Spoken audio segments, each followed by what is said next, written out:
اعوذ باللہ من الشیطان الرجیم بسم اللہ الرحمن الرحیم۔ زندگی کی تلخ حقیقت۔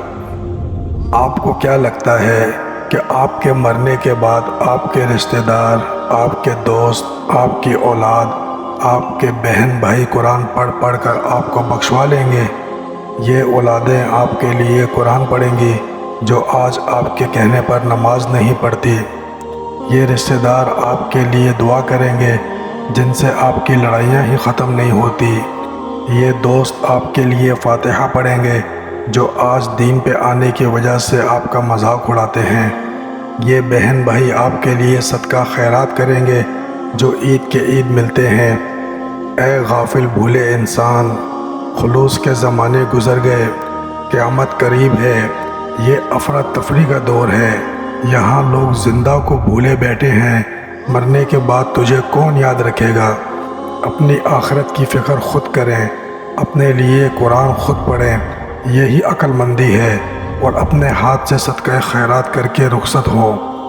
اللہ تعالی ہمیں نیک اعمال کرنے کی توفیق عطا فرمائے۔ ناظرین کرام، بالکل سچ ہے، ہمیں موت سے پہلے موت کی تیاری کرنی ہے۔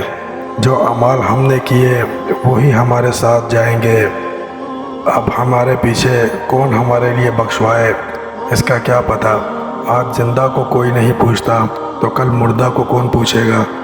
اپنی آخرت کی فکر کیجئے، یہ لمحہ فکریہ ہے، وقت بہت تیزی سے گزر رہا ہے، ہم دن بدن اپنی موت کے قریب ہوتے جا رہے ہیں، آخرت نزدیک آتی جا رہی ہے، کچھ پتہ نہیں کون سی گھڑی آخری ہو، کس حالت میں ہماری موت آ جائے۔ موت ایک ایسی حقیقت ہے کہ جس کو ہم بھلائے بیٹھے ہیں۔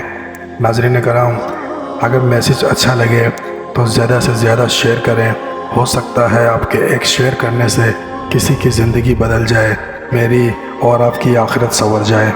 جزاک اللہ۔